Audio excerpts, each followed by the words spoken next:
Like there's a ghost right behind. Like zoinks, viewers, welcome back to the channel. Today we're talking about Netflix's live-action Scooby Doo details and cast announcement. Let's get into it. Our ever-favorite Great Dane first appeared on screen back in 1969. That makes Scooby Doo's Ruh-roh and his gang over half a century old. Together, they've ruled dozens of animated series and even made their way to the big screen multiple times. And now, Netflix has hopped on the train to reimagine one of the most iconic figures in popular culture.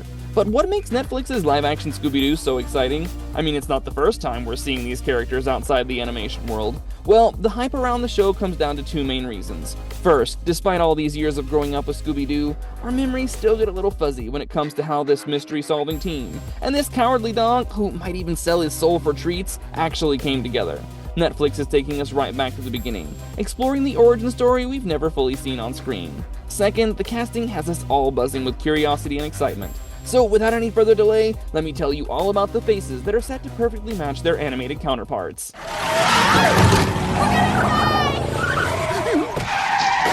Netflix clearly can't keep calm about bringing Scooby Doo back. It's understandable because the platform has been releasing live-action shows of some of the most beloved franchises, including Wednesday, One Piece, and Avatar: The Last Airbender. All of them have been pretty successful in filling up Netflix's treasury, so when the chairman and CEO of Warner Brothers Television, Channing Dungey, collaborated with their long-standing partners at Berlanti Productions with Midnight Radio to bring back Scooby Doo, Netflix couldn't have been happier to be their partner. The former head of scripted series at Netflix, Peter Friedlander, said Mystery Inc. is back in business. We're excited to bring Scooby Doo to TV as a live-action series for the first time.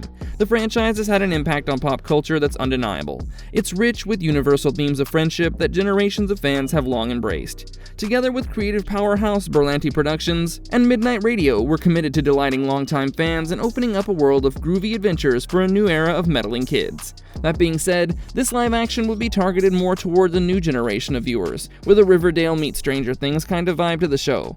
I know it might not sound exactly like the Scooby-Doo that made our Saturday mornings better, but I get the importance of these tweaks to capture today's kids.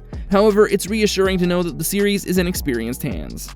Josh Applebaum and Scott Rosenberg are serving as the writers and showrunners for the live action, as well as executive producers alongside Andre Nemec and Jeff Pinkner, under the Midnight Radio banner. Applebaum is no stranger to adapting animated icons into live action. He previously worked on Teenage Mutant Ninja Turtles and Teenage Mutant Ninja Turtles Out of the Shadows. His television credits also include co-creating October Road and Happy Town.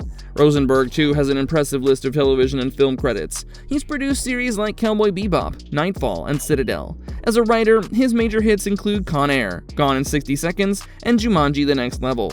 On the production side, Greg Berlanti, best known for building the DC TV universe, has joined as executive producer with Sarah Schechter and Lee London Redmond through Berlanti Productions, while Warner Brothers Television handles the studio production and rights to the Hanna-Barbera characters.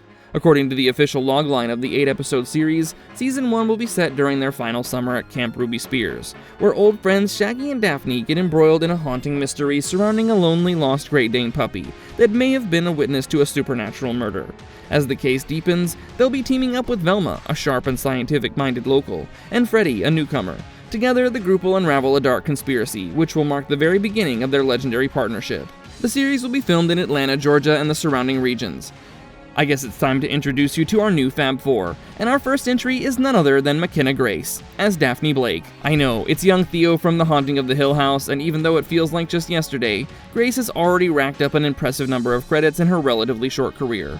The girl is just 19 years old, and has already made our heads turn with her performance in shows and films like Chilling Adventures of Sabrina, I, Tonya, and Captain Marvel. Wait, she's accomplished a lot more and has even earned an Emmy nomination in 2021 for Outstanding Guest Actress in a Drama Series for her performance in The Handmaid's Tale. Casting her in the new Scooby Doo live action marks a return from McKenna Grace to the role of Daphne Blake. Yes, you heard that right. Grace has a connection to Daphne because she voiced a younger version of the character in the 2020 film Scoob.